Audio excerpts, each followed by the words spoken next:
Liuzhou City, in South China's Guangxi Zhuang Autonomous Region, was hit by strong convective weather on Tuesday and Thursday, when the strong winds knocked down trees and damaged vehicles and infrastructure in the urban area.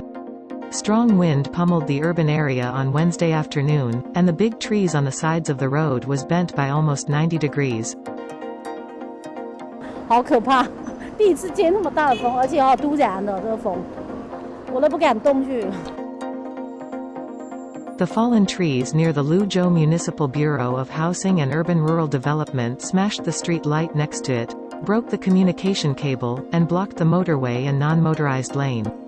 Citizens had to carefully take the sidewalk. The wind and heavy rain on Tuesday broke more than a dozen trees in the Liugong residential area in Liuzhou. The broken trunks and branches fell into the middle of the road and blocked the traffic.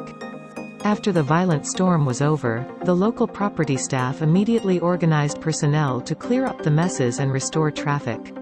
According to statistics from property staff, the violent storm on Tuesday caused huge damage to the greening projects in Liuzhou City.